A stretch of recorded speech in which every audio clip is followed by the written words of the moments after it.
Alors, je vais vous annoncer quelque chose de terrifiant pour ceux qui ont peur des microbes, c'est que le corps humain en contient des milliards. Des milliards. En fait, on a plus de microbes, de bactéries, de virus et de trucs comme ça que de cellules. Yes, hein.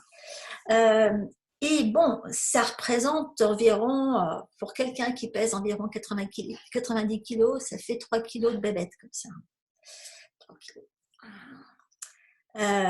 Donc, ceux qui vivent encore dans la peur du microbe, là, accrochez-vous à l'échelle, je retire le pinceau. Il faut savoir que de l'eau a coulé sous les ponts depuis que Pasteur a dit, depuis qu'il a balancé sa théorie sur les microbes. Entre-temps, au moment où il est mort, il a quand même dit que le microbe n'était rien, que le terrain était tout. Donc ça recadre un petit peu, mais il y en a encore beaucoup qui ne le savent pas. Donc aujourd'hui, les chercheurs le démontrent, tout le monde devrait le savoir, ces microbes jouent un rôle vital dans la santé humaine. Et on va voir combien l'aromathérapie holistique, elle, joue un rôle vital là-dedans aussi, parce qu'elle nous permet de vivre au mieux cette cohabitation, au lieu de la craindre et au lieu de l'essayer d'éliminer. Okay, tout n'est qu'une histoire de cohabitation.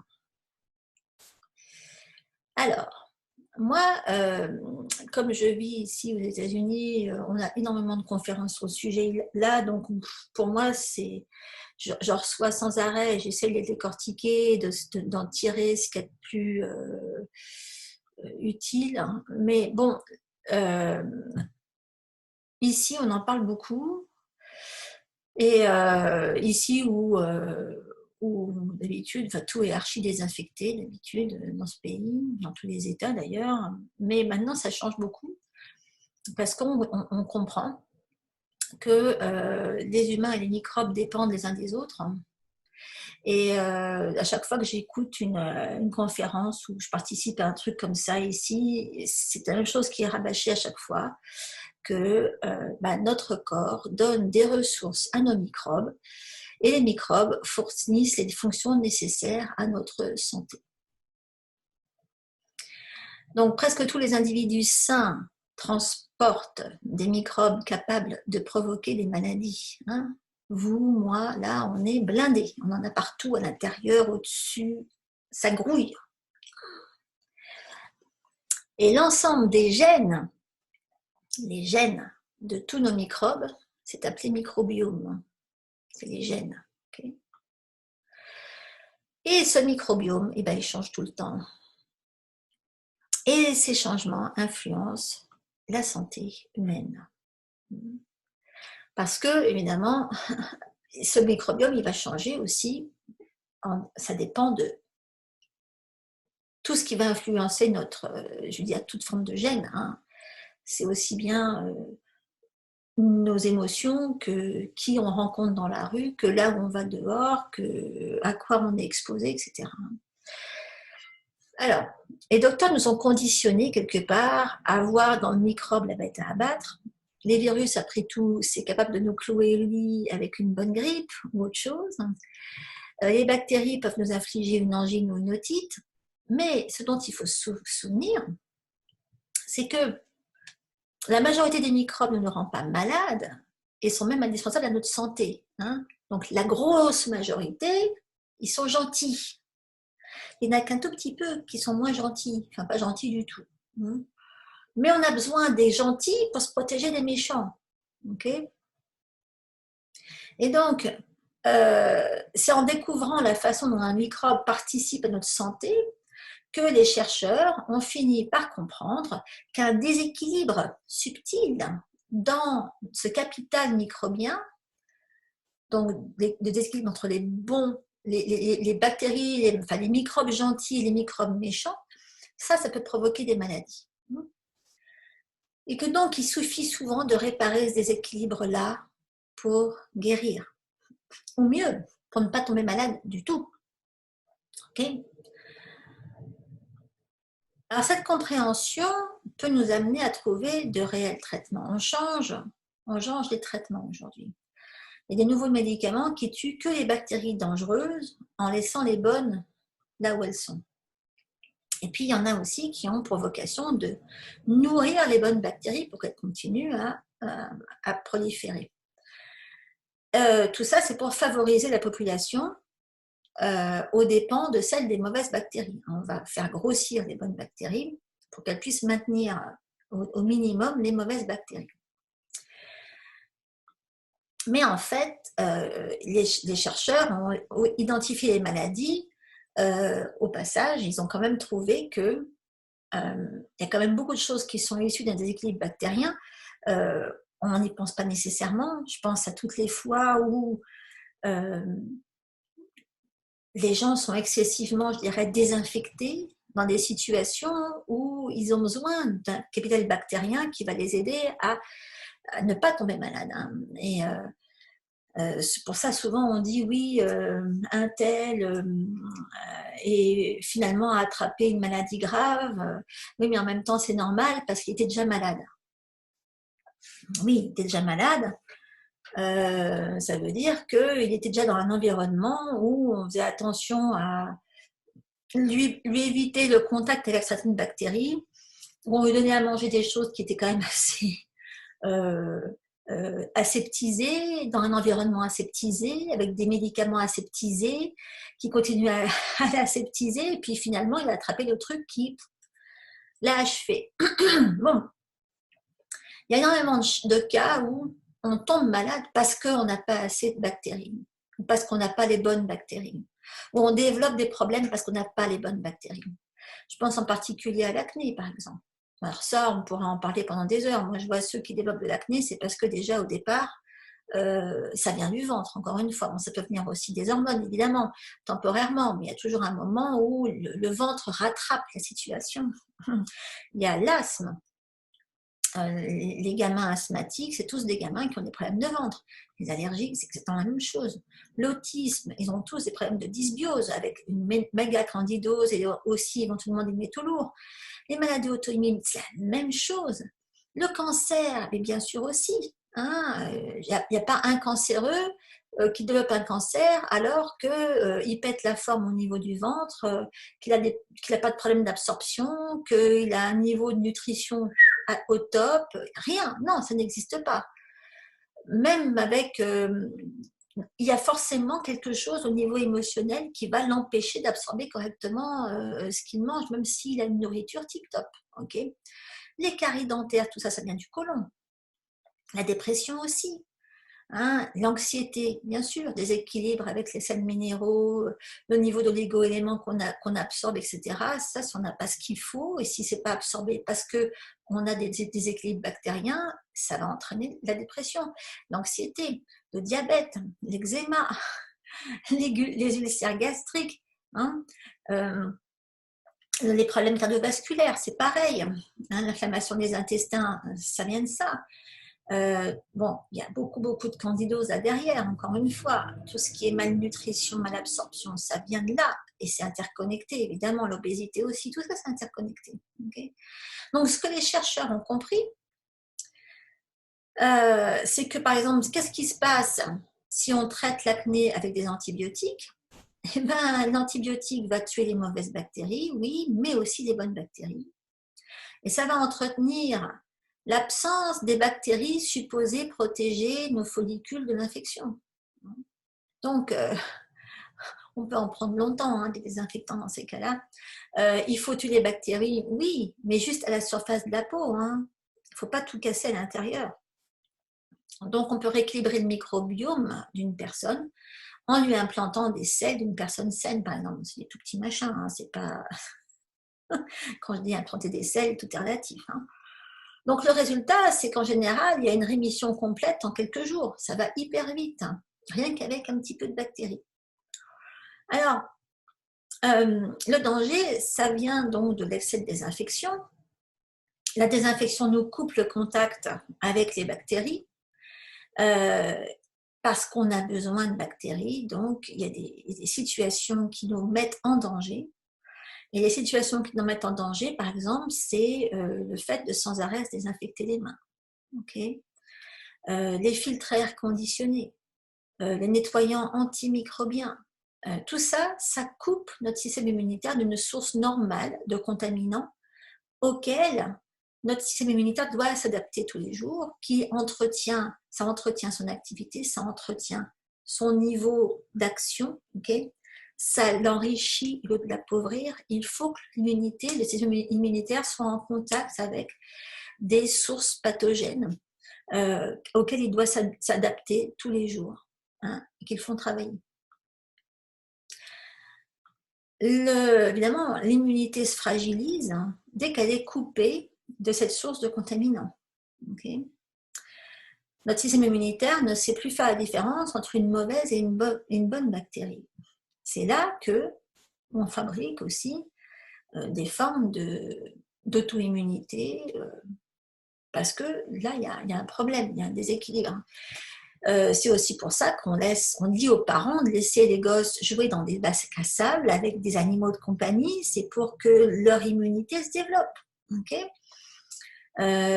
À chaque fois qu'il y a un changement dans nos habitudes alimentaires ou ou qu'on prend des antibiotiques, eh ben là, ça affecte le microbiome de nos intestins. Et ça finit par endommager notre immunité. Alors, je parlais de l'autisme tout à l'heure. Eh ben, les chercheurs ont enfin révélé combien l'autisme a sa source dans une prédisposition génétique, mais il y a une prédisposition, d'accord, mais il faut un déclenchant. Hein. Et souvent, le facteur déclenchant, eh ben, c'est l'environnement qui le donne. Okay. Et l'environnement, bah, ça va être souvent un vaccin, d'ailleurs, hein, avec des métaux lourds, etc. Ça fait déborder le vase. Hein. Et donc, une étude a montré que les enfants atteints d'autisme n'ont pas les mêmes microbes intestinaux que les enfants qui n'ont pas ce syndrome. Et donc, il se trouve que les autistes ont très fréquemment des problèmes gastro-intestinaux, hein, et ils sont très sélectifs dans le choix de leurs aliments, parce que, encore une fois, c'est ce que vous avez dans le ventre qui va vous diriger vers certaines envies, va vous donner des envies. Et donc tout ça, eh ben, ça rassemble des facteurs classiques de candidose chronique, encore une fois. Moi, tous les autistes que j'ai connus, dont je me suis occupée, ben, c'était très difficile à partir d'un certain âge de les orienter au niveau alimentaire, parce qu'ils avaient toute leur candidose et toute leur inflammation chronique qui les dirigeait vers un certain type d'aliments. C'était les aliments qui allaient entretenir cette inflammation et cette candidose. Alors, au sujet des caries, un autre exemple, il n'y a pas que le sucre qui soit impliqué. Hein. Combien de mères m'ont contacté en me disant « je ne comprends pas. Moi, j'ai arrêté le sucre chez les gosses. Je leur brosse les dents après chaque repas. Et pourtant, ils me font des caries, Ah oui, mais il se trouve que la plaque dentaire contient des centaines d'espèces de microbes. Elle-même, elle n'est pas dangereuse. Mais le sucre, s'il est en contact avec certaines de ces bactéries, va se transformer en acide qui va faire des trous dans l'émail. Et là, les bactéries pourront entrer dans la dent. Voilà. Mais les personnes qui souffrent de beaucoup de caries n'ont pas les mêmes bactéries que celles qui ont des dents parfaites. C'est toute une histoire de ventre. Et parmi toutes les bactéries qu'on a dans la bouche, il y en a vraiment très peu qui provoquent les caries. Par contre, si on passe son temps à se désinfecter, moi je pense ici, ils vendent un truc atroce on appelle ça mouthwash, pour un rinçage de bouche à base d'alcool. Je me dis tout le temps, mais les gens qui se désinfectent la bouche avec ce truc-là, ils se foutent en l'air leur capital bactérien dans la bouche, c'est le meilleur moyen d'avoir encore plus de problèmes dedans. Donc, ce qu'on veut, c'est viser des bactéries, les mauvaises, mais de garder les autres, les gentilles, celles qui vont protéger les dents. Donc, il faut éliminer le sucre, mais viser les mauvaises bactéries, tout en aidant les bonnes à se développer. Et ça, c'est ce que je vous explique à chaque fois qu'on me pose la question au sujet de mon bain de bouche à moi. Ce qui est dans mon bain de bouche, c'est des huiles essentielles qui tuent les mauvaises, mais qui favorisent le développement des bonnes bactéries, évidemment. Okay. La dépression et l'anxiété, c'est exactement la même chose. Il faut enfin comprendre les connexions qu'il y a entre les microbes et le comportement. Ça, c'est marrant parce que j'ai suggéré ça à ma fille à la fin de la fac, quand elle a dû rendre son devoir, elle a fait un devoir sur ça, sur la dépression et le ventre. Ça, c'est complètement documenté, pareil. Hein, si vous êtes dépressif, pensez à votre ventre. Donc, ça fait longtemps qu'on sait combien certains microbes influencent notre comportement. Il y a des problèmes intestinaux qui sont issus de déséquilibres bactériens, hein, et qui sont associés à la dépression, à l'anxiété, à plein d'autres symptômes mentaux. Mais pas que. Moi, j'ai envie de vous dire, pareil, là, je m'occupe de femmes dans santé intime en ce moment qui ont des problèmes bactériens, des infections vaginales. Les infections vaginales, elles toutes seules, sont suffisantes pour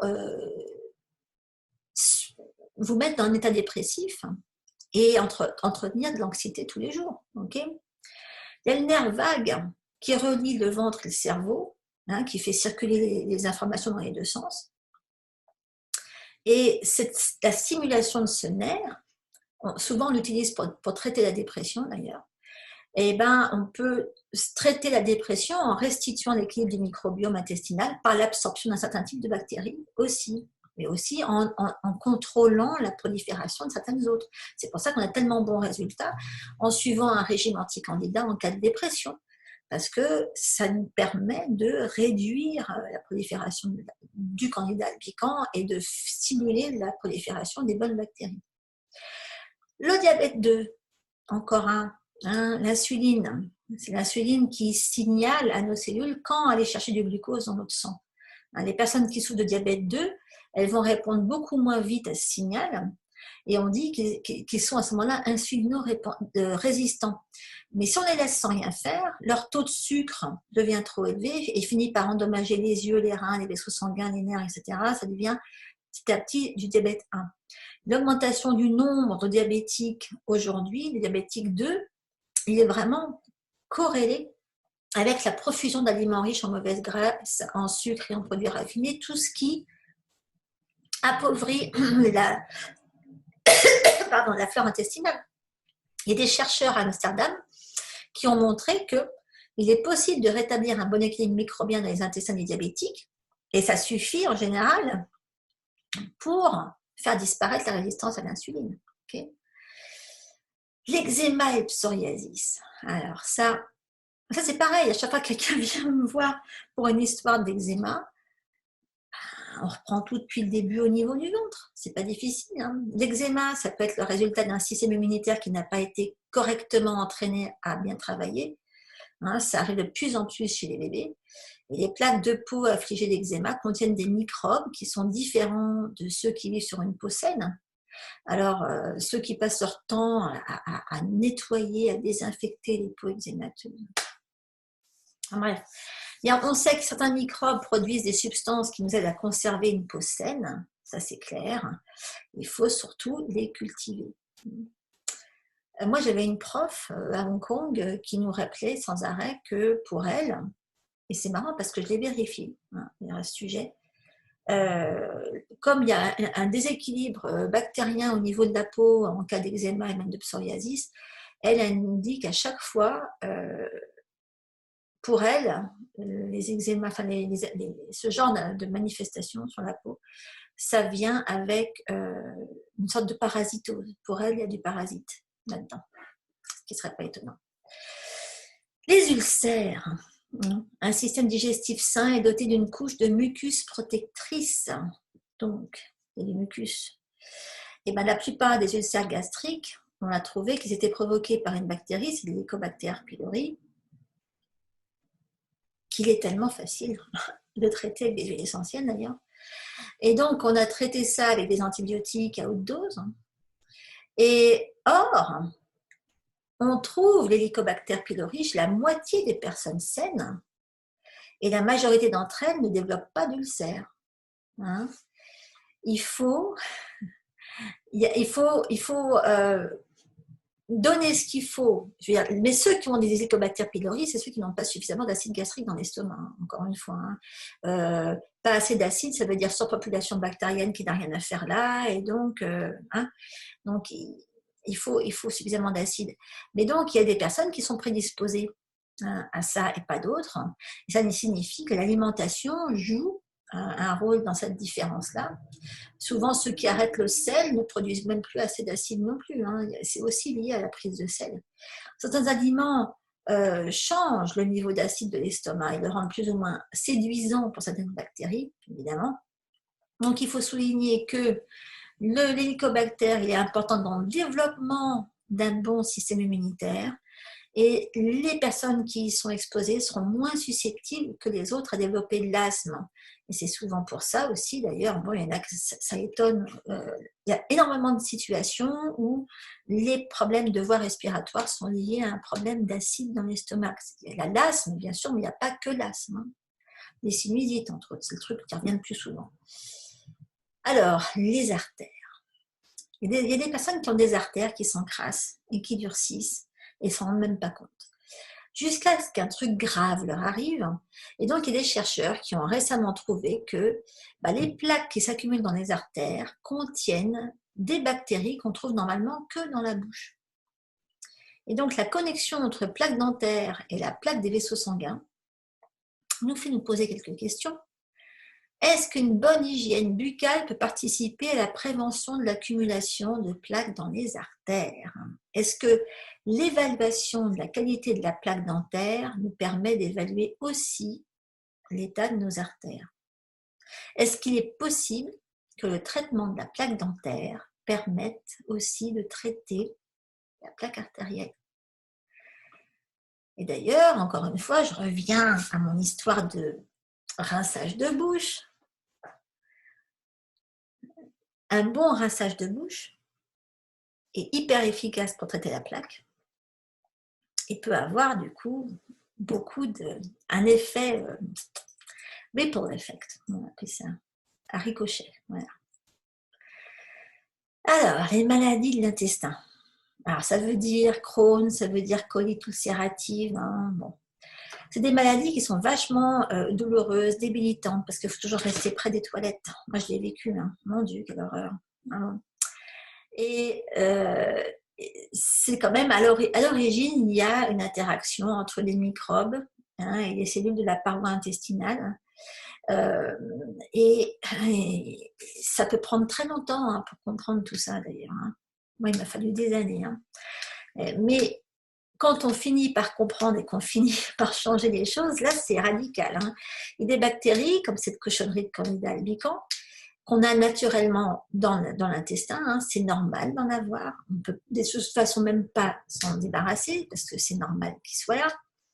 Ces bactéries-là, elles produisent des toxines irritantes hein, qui sont très corrosives et qui endommagent la muqueuse intestinale. Oh, il y a plein de trucs. Hein. Il y a plein de facteurs qui vous font fabriquer anormalement ce machin-là, qui vous incite à lui donner un nid douillet, je dirais. Hein. Et bien, les personnes qui souffrent de maladie de Crohn, elles ont des prédispositions génétiques qui vont changer la façon dont les cellules interagissent avec les microbes.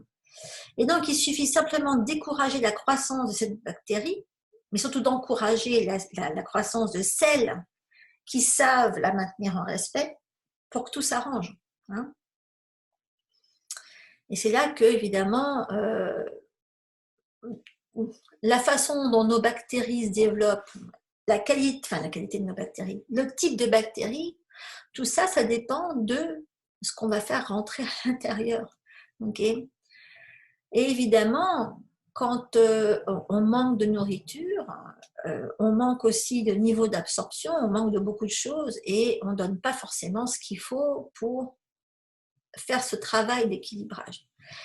Il y a la malnutrition qui est provoquée par le manque et puis il y a celle qui est provoquée par le manque de nutriments. Hein? Ça signifie que il y a des personnes qui ne mangent que des aliments de très bonne qualité et qui pourtant sont dans un état de malnutrition. Et genre, c'est marrant parce que quand j'y repense, c'est quasiment quelque chose sur lequel je dois revenir pratiquement tous les jours. Ce matin, j'étais avec un groupe de Québécoises, hein, je ne sais pas si elles sont là, elles ont des filles. Et il y en a une qui me disait, moi je comprends pas, je fais tout juste, je mange ci, je mange ça, et pourtant, et je lui disais, oui, mais on peut faire tout juste, mais pas se préoccuper de notre façon d'absorber. Et à ce moment-là, tout ce qu'on fait tout juste, ça nous glisse dessus comme sur du téflon. Ok? Et ça arrive souvent. Et il y en a qui me disent, je ne comprends pas, ma Chine, elle a finalement développé un cancer alors qu'elle mange tout bio, qu'elle fait ci, qu'elle fait ça. Je dis, oui, mais est-ce qu'elle absorbe? Et il y en a qui grossissent pas et qui guérissent pas uniquement parce qu'ils absorbent pas. Donc ces personnes-là, ben, elles ne profitent pas de ce qu'elles mangent. Et un intestin inflammé, ben, ça n'absorbe pas. Okay. Donc tant que ça, c'est pas réglé, ben, tout ce que vous mangez, ça vous glisse dessus comme sur du téflon. Et donc, il faut impérativement travailler à ce qui aide les intestins à équilibrer un bon niveau bactérien. Et ça, bon, il y a plein de trucs qui interfèrent dans l'absorption. C'est souvent très émotionnel. Ça, c'est la plupart du temps, il y a beaucoup d'émotionnel là-dedans. C'est intéressant, c'est très intéressant de travailler dessus. L'obésité, c'est kiff-kiff. Les personnes fines n'ont pas les mêmes microbes que celles qui n'arrivent pas à maigrir ou qui grossissent quoi qu'elles fassent.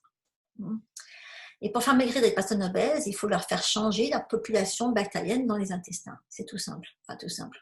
Ça en fait partie. Mais c'est vrai que l'obésité, c'est quelque chose qui, dans la majorité des cas, s'hérite. Et c'est un déséquilibre qui fait intervenir des gènes qui se transmettent de parents à enfants. Et il y a plusieurs études qui démontrent que le lien, il y a un lien qui existe entre l'obésité et le microbiome. Ça, c'est démontré, etc. Et donc, c'est pour ça que l'histoire des calories, bon, no comment, mais voilà, s'il y en a ici qui souffrent de ça, rappelez-vous, il ne faut pas uniquement, enfin, bon, moi, j'y crois pas à la théorie des calories pour ça, mais il faut surtout se baser sur l'équilibre du ventre. Et donc, une alimentation riche en sucre, en hydrates de carbone raffinés, de toute façon, c'est mauvais pour tout le monde, qu'on soit obèse ou pas. Et alors, il y en a qui, de toute façon, n'arrivent pas à grossir, puis il y en a qui n'arrivent pas à maigrir. Mais dans tous les cas, du moment qu'on réussit à équilibrer tout ça, ceux qui maigrissent tout le temps, ils se mettent à grossir, et ceux qui n'arrivent pas à maigrir, ils y arrivent finalement. Okay. En fait, les obèses conservent une population de microbes qui savent extraire l'énergie des aliments et qui disent au corps de stocker cette énergie en gras en plus. Bref, on est tous concernés par ça, de toute façon. Il est très très facile de déséquilibrer son capital bactérien. Là, en ce moment, il y en a énormément qui sont en train de le faire en se désinfectant les mains. Et malheureusement, en n'étant pas assez en contact ni avec les autres, ni avec l'extérieur.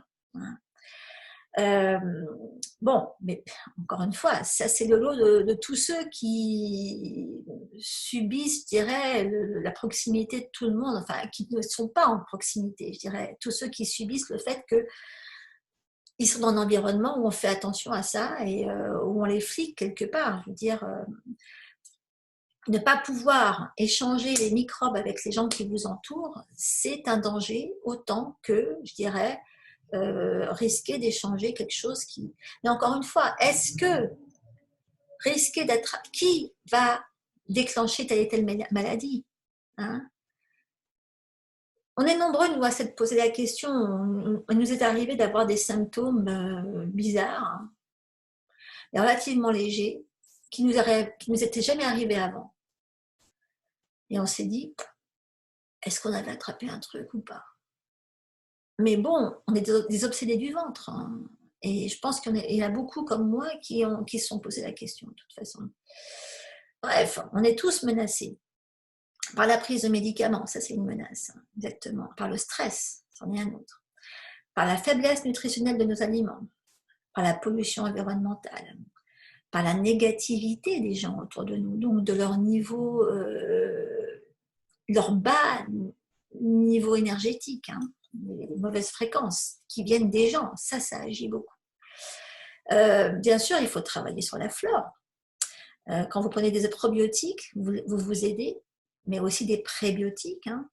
Ça peut fonctionner quelque temps, mais encore ou pas, ça peut ne pas fonctionner du tout. Il y en a qui ne supportent pas les probiotiques. Il y en a, on trouve en général que ça marche beaucoup mieux chez les autres. Pourquoi chez eux et pourquoi pas chez vous Alors bon, on finit par tester un tas de trucs. C'est pas évident. Il faut tester malheureusement souvent et assez longtemps avant de trouver le truc qui nous réussit. Mais encore une fois, il faut qu'il y ait un ensemble de choses il faut créer une synergie. Hein. Il faut encore viser juste. Hein. Et souvent, il y en a qui finissent par avoir peur de ne pas y arriver. Moi, je dis souvent, prenez des probiotiques quand tout va bien. Hein, parce que ce n'est pas les probiotiques qui vont régler vos problèmes d'énergie et de programmation d'ADN. Hein. Le probiotique isolé, il ne sait pas tout faire. Il faut chercher des probiotiques dans les aliments. Il faut utiliser les prébiotiques, ceux qui vont favoriser la fabrication de probiotiques. Donc, il faut aussi avoir une approche cohérente qui intègre tout. Hein. Il faut éliminer le plus de facteurs déséquilibrants possible parce que sinon, ça ne sert à rien. Hein, tout ça. Il faut agir sur le terrain. Il faut penser à toutes les faiblesses. Alors là, il y a une ribambelle, toutes les faiblesses énergétiques. Je veux dire, surtout quand je pense aux femmes qui, la plupart du temps, ont des faiblesses énergétiques rate estomac. C'est la meilleure façon de ne pas pouvoir absorber, qui ont des problèmes d'image, qui les empêchent d'accueillir la nourriture, de recevoir, d'absorber. C'est énorme tout ce qui interfère. Donc, vous allez dire que ce n'est pas facile de savoir quoi faire, mais ce n'est pas de votre faute. Il faut savoir profiter du pouvoir immunomodulateur et antifongique des huiles essentielles. Okay, c'est énorme tout ce que les huiles essentielles font dans ce cas-là. Je crois que dans tous mes bouquins, j'en parle. Je crois que, ouais, vraiment dans tous mes bouquins, j'aborde le sujet. Hein. Bon, je ne vais pas vous refaire tout un cours là-dessus, j'ai d'autres vidéos qui parlent de ça. Mais il y a des huiles essentielles qui sont à dominante d'alcool et qui vont avoir une activité anti-infectieuse directe au niveau des souches pathogènes intestinales. Hein. Ces huiles-là, elles font baisser la concentration des neurotoxines dans l'organisme. Donc, il faut donner du pouvoir, je dirais, à nos probiotiques avec moi, ce que je préfère, c'est même pas les mélanges à mettre sur le ventre, c'est les suppositoires dans ces cas-là. Il faut mettre des suppositoires avec certaines huiles essentielles qui vont agir direct sur ce qui se passe dans le côlon. Hein. Là, je vous mets un mélange. Hein, dans une litre d'huile de coco, vous mettez un peu de palmarosa, d'arbre à thé, de thym. Et pour les suppos, vous mettez ça dans l'huile de coco et vous mettez à prendre dans des moules. Et vous en mettez au moins un par jour. Et là, votre vie change d'un coup. Alors, les prébiotiques et les probiotiques. Alors, les prébiotiques, c'est des fibres qui nourrissent les bonnes bactéries. Hein. Si vous consommez en plus quelques aliments qui donnent les bonnes bactéries, vous avez tout ce qu'il faut. Alors, dans les prébiotiques, vous avez les tomates, vous avez les artichauts, surtout les artichauts, les oignons. Alors, il faut se méfier encore, parce que si vous êtes colopathe, par exemple, les oignons, c'est oubli, surtout s'ils sont crus. Hein. Les pois chiches, c'est oubli aussi. Hein. Les légumes verts. Il faut encore, voilà. Donc ça, je vous donne les prébiotiques, ça ne veut pas dire que c'est bon pour tout le monde. Hein, parce que asperges, graines de lin, si vous êtes colopathe, on oublie. Hein. Les poireaux, c'est à certains, genre si c'est blanc, oui, vert, non. Dans les probiotiques, vous avez le yaourt, vous avez le kéfir, la choucroute crue, le kimchi, le jus de noni, évidemment tahitien, le kombucha, le tamari. Bon, alors ça, c'est des choses qui sont extrêmement bonnes, mais je dirais quand on va bien. Il y a plein de cas où quand on ne va pas, il ne faut pas s'étonner si on gonfle, si on est enceinte de 6 mois à la fin de la journée, c'est normal, il faut fermenter, il ne faut pas avoir peur de fermenter, il y a plein de cas où il faut fermenter, mais il y a des cas où on n'est pas dans un état de supporter de fermenter. Okay, donc il ne faut pas se dire pourquoi chez moi ça ne marche pas. Oui, il y a plein de choses à prendre en considération. Hein. Et puis surtout, il faut soigner l'énergie du côlon. Ah, ça, on rentre dans la médecine chinoise. Tout ce qui est cellulite, peau sèche, carie, constipation, diarrhée, hémorroïdes, dépression, perfectionnisme, regret, incapacité à lâcher prise aussi.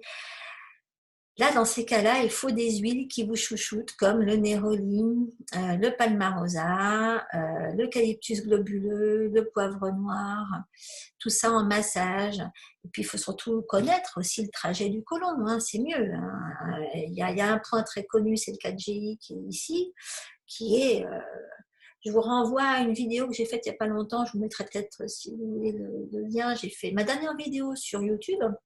Avec Éric de la Fontaine, on a parlé de ces points-là qui sont la base de l'équilibre au niveau du ventre, hein, en massage sur le ventre et les avant-bras parce que justement le côlon passe par là.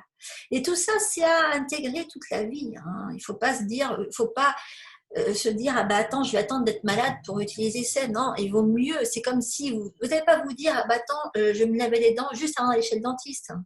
Ah non, vous le faites tout le temps. Bon, bah, c'est exactement pareil. Vous ne prenez pas une douche une fois avant d'aller chez le médecin. Vous en prenez tous les jours, théoriquement, enfin plus ou moins. Donc là, c'est un peu pareil. C'est une question d'hygiène générale. Okay, donc, notre environnement ne va pas se dépolluer du jour au lendemain, mais vous devez faire attention à ce que votre corps ne subisse pas un excès d'invasion, hein, de toxines. Hein. Donc, vous devez maîtriser ce qui protège votre flore, ce qui va la nourrir tous les jours, ce qui ne va pas lui faire de mal. Hein. Et ça ne s'invente pas. Il faut impérativement apprendre à rester loin des médicaments parce que ce sont la plupart du temps les médicaments qui lui font du mal. Et si vous ne faites pas attention à épargner votre organisme de ce qui va lui faire du mal et de lui donner ce qui lui fait du bien, bah vous vous exposez à un tas de cochonneries du type acné, effectivement, asthme, allergie, autisme, maladie auto-immune, cancer, carie, hein, dépression, et puis tout le reste. Hein, et surtout attraper tout ce qui traîne dans l'air. Hein. Bon, voilà. Donc, on a fait le tour là. J'espère que je ne vous ai pas trop traumatisé. Et quoi qu'il arrive, de toute façon, pour ceux qui sont pour la première fois ici, qui ne sont pas habitués à mon type de discours, je vous donnerai le lien vers le toute première classe d'Aroma Pro simplifié pour que vous appreniez au moins à correctement diluer les huiles et les utiliser et que vous développiez des réflexes d'utilisation des huiles et que vous utilisiez le moins possible vos réflexes d'utilisation de médicaments.